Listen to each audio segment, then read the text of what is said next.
The police is an institution founded on the premise of protecting and serving, but not everyone who wears the uniform honors that responsibility. In many cases, reckless actions, abuse of power, or misconduct end up not only tarnishing individual reputations, but also shaking society's trust in the system as a whole. From acts of corruption and violence to fatal mistakes that made headlines around the world, these cases show how a moment of wrongdoing can destroy lives, including those of the people who swore to protect us. These are the police officers you will get to know today. A video circulating on social media shows the moment when a female military police officer uses her right arm to strike the genitals of two young men during a stop in a community in the north zone of São Paulo, in Brazil. In the video, it is possible to see the moment when the military police officer appears with her gun in hand, using swear words to order the youngsters to stop. Next, the officer stands behind one of them, who is standing with his legs apart and hands behind his head, and orders him to spread his legs further. During the search, the woman delivers a blow with her right arm toward his genitals, and he obviously complains of pain. Then, the officer who struck the first young man gives 2 blows with her forearm to the intimate parts of the second guy. He even lifts his feet from the impact. In an audio, one of the youths who were stopped said that he and 2 more friends were victims of a violent approach by the military police, and that they would seek the authorities to denounce what he called torture.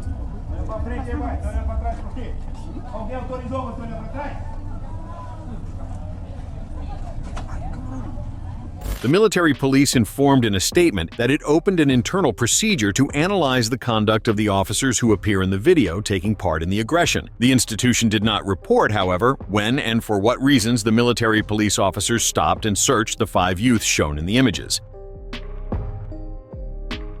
In April of 2024, a 38-year-old shopkeeper claimed he was assaulted and insulted by a military police officer during a stop in front of his children in Guarujá, on the coast of São Paulo, in Brazil. Monitoring camera footage obtained shows the moment. The incident happened in front of a fish store. Alessandro Coelho de Oliveira is the owner of the establishment and said he was in the bathroom when the officers arrived and approached the employees, who were unloading goods from the business's van. When he came out of the bathroom, he reports that one of the police officers was pointing a gun at his face and calling him a thief. Even without knowing the motivation for the approach, Alessandro complied with the officer's orders and was searched. He explained that he had recently undergone a vasectomy, which is why he was moving slowly. Although he confronted the officers about the insults, the shopkeeper kept his hands behind his back and remained in the required stance during the stop. However, one of the officers grabbed the man's shirt and, at a certain point, punched him in the face. According to the shopkeeper, the scene was witnessed by 2 of his children who were on site. One of them, 16 years old, began filming the stop on his own cell phone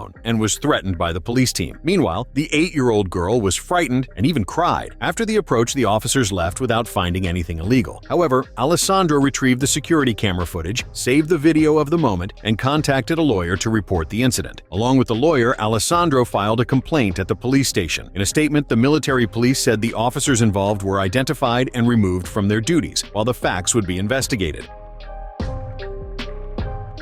A soldier of the military police punched a 70-year-old elderly woman in the face in Igorata, in the countryside of São Paulo, in Brazil, after she tried to intervene in the stop of her son. The violence suffered by retired Vilma dos Santos Rodrigues was recorded on video. The confusion began because of an argument between neighbors. Soldier Kleber and his partner, also soldier Tiago Alves de Souza, said in a statement to the civil police that they had been called to handle a case of a family disagreement over property boundaries in a rural area. When they arrived, emotions were high, and it was necessary to contain the situation. First, they handcuffed one of the brothers who was fighting. When they went to handcuff the second man, the situation changed. Cell phone images recorded by a witness show soldier Kleber punching one of the men, who was already restrained and lying on the ground. The elderly woman approaches and slaps the officer, who punches her hard in the face and knocks her to the floor. The scene, of course, is very shocking. The lady obviously filed a complaint, leading to an investigation, and the officers were removed.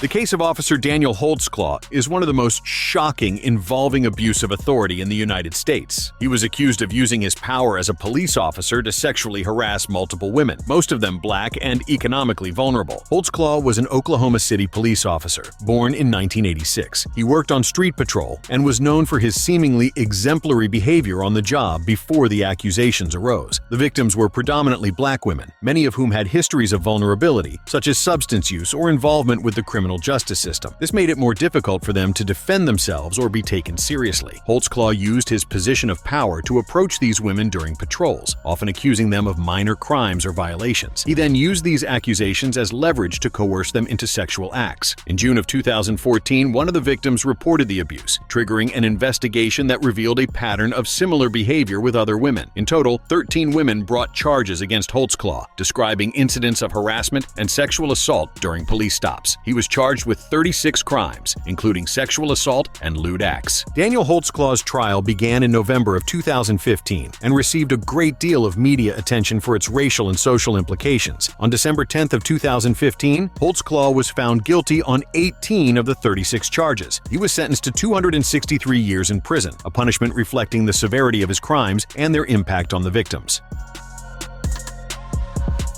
A judge witnessed and filmed the moment when two officers approached a motorcycle delivery man violently in Manaus in Brazil. Divided into two parts, the first video was filmed from the magistrate's own window. In the images, it is possible to see one of the officers in the street holding a gun while the other approaches the delivery man's face and insults him. Right after that, the officer slaps the man's arm and orders him to hand over his driver's license. He then tears up the document and gives it back to the delivery worker. The second video shows the judge outside questioning the two officers about the way they conducted that stop. Pode me cantar do rapaz? Fugir. Isso aqui, né? Faça a sua parte. Até quem não queria pegar o tio na moto. E deixar de ter uma faca, ter um revólver. In a statement, the state's public security office affirmed that it does not condone the officers' conduct and that it would investigate the case. According to some information, the officers were removed. The case of Officer Newman Raja and citizen Corey Jones was widely discussed in the United States because of its connection to excessive use of police force and racism issues. Corey Jones, a black man who was 31 at the time, was a musician and community worker. On the night of October 18th of 2015, he was returning from a show in Palm Beach Gardens, Florida, when his car broke down on a highway. Newman Raja was an undercover police officer from Palm Beach Gardens, on duty that night investigating burglaries. He approached Corey Jones's car without identifying himself as a police officer and was dressed in plain clothes. Raja confronted Corey Jones aggressively and, according to evidence, never announced that he was an officer. Jones, who legally carried a gun for protection because he transported musical equipment, apparently pulled out his weapon believing he was being attacked. However, he never fired. Raja, for his part, shot Corey Jones 6 times, striking him with 3 bullets, including one that was fatal. Newman Raja claimed self-defense, but evidence contradicted his story, as a recording showed that he never identified himself as a police officer and began the interaction in a hostile manner. Jones also did not fire a single shot and was backing away when Raja opened fire, apparently shooting him simply because he wanted to. Raja was fired from his job and in 2016 was charged with manslaughter and attempted murder. In March of 2019, he was found guilty on both counts. He was sentenced to 25 years in prison with no possibility of parole.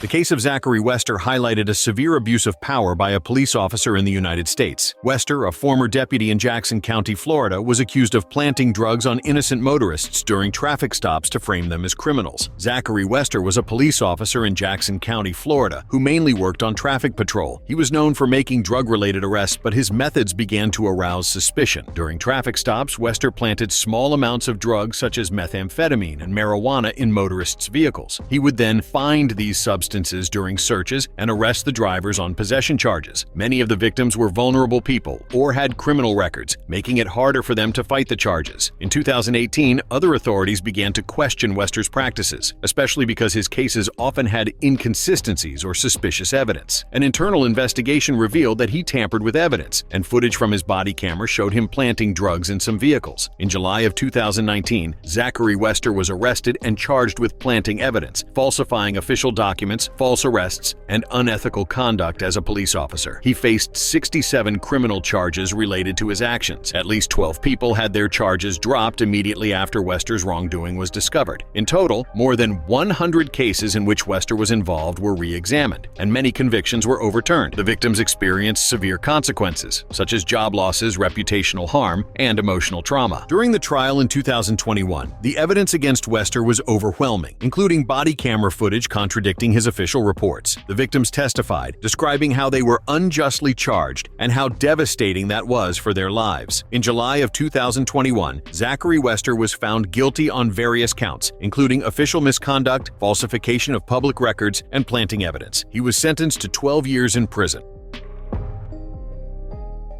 Military police officers from Sao Paulo in Brazil were investigated by the Internal Affairs Department after a violent stop in the eastern zone of the city was recorded by a witness. The officers were looking for a man riding a red motorcycle who had allegedly performed dangerous maneuvers on a public road. A security camera recorded the suspect arriving home with a friend. In the footage, the pair wears the same sweatshirt. A military police car approached, and one of the officers got out with a gun in hand, arguing with one of the suspects. Another officer appears in the images while one of the suspects gets into a parked car in the garage. The officers open the car door and a new argument begins. One of the officers pulled one of the suspects violently, pushing him against the patrol car. The man put his hands up and seemed to argue with the officer. Another individual observing the scene began recording the violence with a cell phone. Seeing this, one of the officers slapped the device out of his hand, knocking it to the ground. Soon after, the man is attacked by another officer with a chokehold, being immobilized and thrown to the ground. The military police officer, apparently, then knelt on the young man. More patrol cars arrived, and one of the officers took the suspect's motorcycle to be impounded. In another scene, an officer bends down and seems to pick something up from the ground, which was supposedly one of the victim's cell phones that was seized. All three men who were stopped were taken to the police station, where they gave statements and were released. The trio contacted the Internal Affairs Department the following day, reporting the military police officers for abuse of authority, assault, and embezzlement. In a statement, the state's public security office said that the Internal Affairs Department had registered a complaint against the officers, and that those involved would be removed and investigated.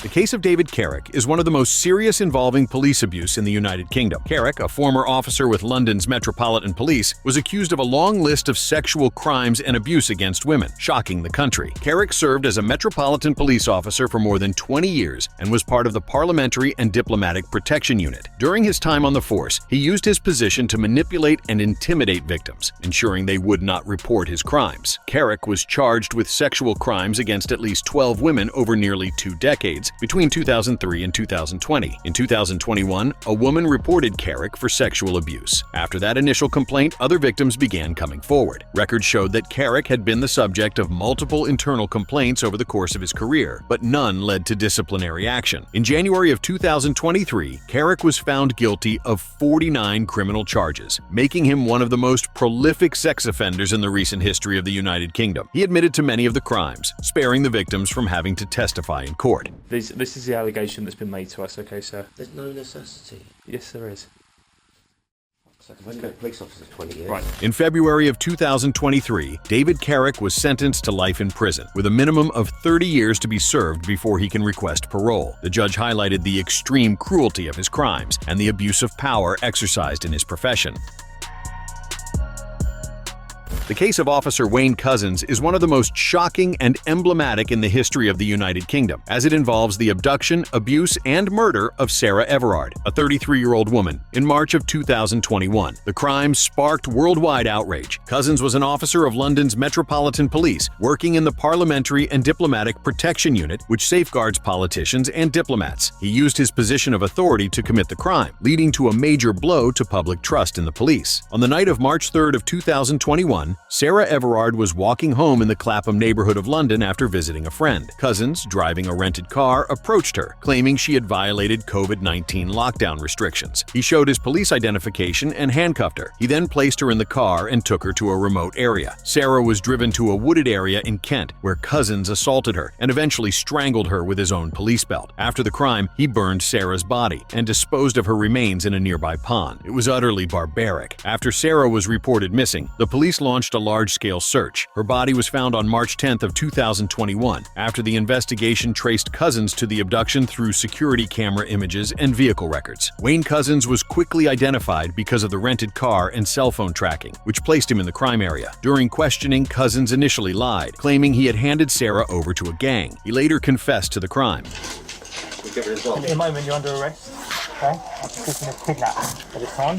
Couzens was arrested and charged with kidnapping, sexual abuse, and murder of Sarah Everard. In September of 2021, he was sentenced to life imprisonment without the possibility of parole. Subscribe to the channel for more videos like this.